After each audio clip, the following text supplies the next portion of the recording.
Bonjour à tous, je m'appelle Rémi Dubois, je travaille pour la société Hawkin et je vais vous présenter aujourd'hui le challenge qu'on propose cette année qui porte sur la prédiction du risque de mortalité chez les patients atteints du cancer du poumon. Alors, être capable de prédire le risque de mortalité, c'est intéressant puisque ça permettrait d'attribuer aux patients des traitements qui sont particuliers au risque qui leur est associé. Ça s'inscrit dans un contexte plus global qu'on pourrait appeler la médecine de précision ou bien la médecine personnalisée. Votre objectif sera donc de prédire, encore une fois, ce risque de mortalité à partir d'images de radiologie qui ont été segmentées, c'est ce que vous voyez en bas à gauche, où en fait là ce qu'on voit c'est un scan avec cerclé en rouge la tumeur telle qu'elle a été détectée par le radiologue. J'attire votre attention sur le fait que ce challenge traite donc d'une analyse de survie qui se distingue très nettement d'une tâche de régression classique, en ce que dans une analyse de survie, la valeur de la variable que l'on cherche à prédire n'a pas de signification en tant que telle. En fait, ce qui est important, et toujours dans cette idée de médecine personnalisée, à savoir d'identifier les patients à risque, c'est plutôt l'ordonnancement des valeurs qu'on prédit dans la population. Ce qu'on veut être capable de faire, c'est dire tel patient est plus à risque que tel autre. Les données d'entrée, donc votre point d'accès dans ce challenge, seront des scans qui sont des données volumiques, assez larges, qui peuvent être assez compliquées à manipuler, qui ont été annotées, comme vous le voyez encore une fois sur cette image, par un radiologue qui dénote la présence et la localisation de la tumeur. Afin de vous aider un peu et de vous pré-mâcher une partie du travail, on a décidé de pré-traiter d'une certaine manière les données. À cet effet, on a décidé de rééchantillonner dans une résolution anisotropique uniforme les scans, qui sont encore une fois des volumes. De la même manière, normaliser les intensités afin de standardiser au maximum les données qui peuvent provenir de machines de différents constructeurs et donc avoir un certain biais. Et enfin, d'en extraire la zone d'intérêt, comme on l'appelle, à savoir une sous-région du volume qui contient la tumeur telle que annotée par le radiologue. Pour aller un peu plus loin, on a également décidé d'extraire un certain nombre de features ou de caractéristiques quantitatives de la tumeur, qui dépendent évidemment de la notation du radiologue. Et parmi ces features, vous trouverez assez naturellement, par exemple, le volume tumoral.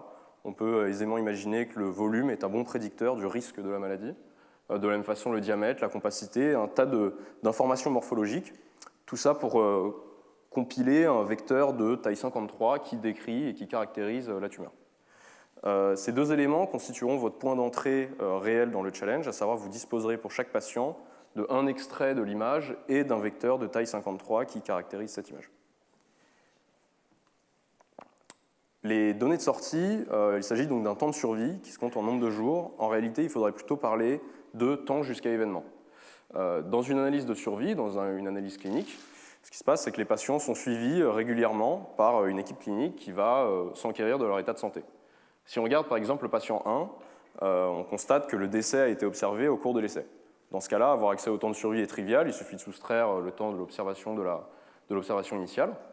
En revanche, si on s'intéresse au deuxième patient, on constate qu'il a échappé, entre guillemets, à l'essai, en quelque sorte.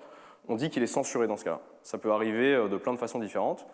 Par exemple, tout simplement, le patient a déménagé, il a quitté le pays, ça devient donc difficile de le suivre régulièrement dans un contexte clinique. Ou bien, encore une fois, plus simplement, l'essai clinique s'interrompt avant que le patient ne décède. Dans ce cas-là, on n'a pas accès à la date de décès, on n'a donc pas accès au temps de survie, on a accès seulement à un minorant de la date de décès qui est en fait la dernière date à laquelle le patient a été vu en vie. Donc dans ce cas-là, on a effectivement une information partielle sur ce patient, mais néanmoins, si on s'intéresse à ce cas de figure ici, eh bien, on est malgré tout en mesure de dire que le patient 1 était plus à risque que le patient 2, puisque son décès est intervenu avant le minorant du décès du patient 2. Donc bien que l'information soit partielle, on est quand même en mesure de classer ces patients et de dire que l'un était plus à risque que l'autre. Le contenu donc, global du jeu de données, c'est 300 patients dans l'entraînement, 40 dans le jeu de test, une censure globale de 45%, ce qui indique que pour près d'un patient sur deux, l'information dont vous disposez est partielle. Et encore une fois, par patient, vous disposez d'un extrait de l'image, d'un vecteur de feature quantitative qui caractérise cette image, et de quelques données cliniques, par exemple son âge, également le jeu de données d'origine, puisque c'est une étude multicentrique, donc les patients peuvent venir de différents hôpitaux, et on pourrait imaginer qu'il y a des biais entre ces hôpitaux, qui peuvent être dus aux différences de machines, par exemple. On vous donne donc cette variable d'origine dans les données cliniques.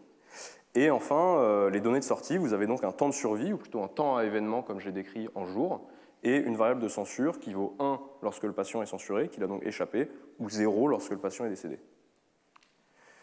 De notre côté, on va évaluer la performance de vos modèles avec une métrique qui s'appelle le Concordance Index, qui est en quelque sorte une généralisation de l'AUC pour des jeux de données de survie censurés. De la même manière, le Concordance Index vaudra 0,5 pour un prédicteur aléatoire et 1 pour un prédicteur parfait. J'attire votre attention sur le fait que ce Concordance Index, encore une fois, mesure les risques relatifs entre patients et non les valeurs absolues.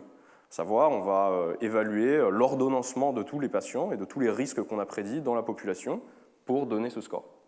Si je reprends l'exemple de tout à l'heure avec le patient 1 qui était plus à risque que le patient 2, vous maximiserez le Concordance Index en prédisant un temps de survie supérieur pour le patient 2 puisqu'il est moins à risque.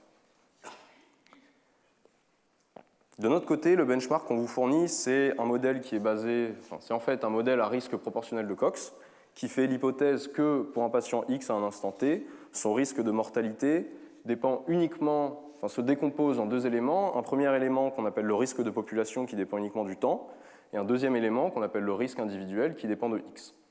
Ce modèle a été entraîné sur une sélection de 8 caractéristiques, de 8 features quantitatives qui ont été choisies parmi les données cliniques et les données caractéristiques d'imagerie par la méthode d'élimination récursive pour aboutir à un modèle de Cox et un Concordance Index de 0,69 sur le jeu de test public.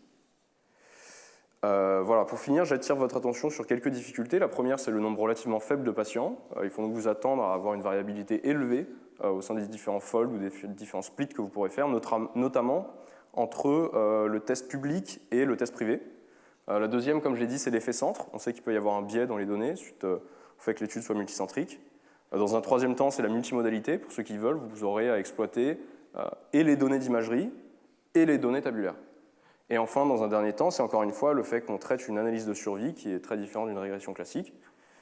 Et voilà, je vous remercie. Et pour celles et ceux qui postulent en stage à Hawking, vous aurez donc à réfléchir à ce challenge lors de vos interviews. Merci. Bonne journée. Merci.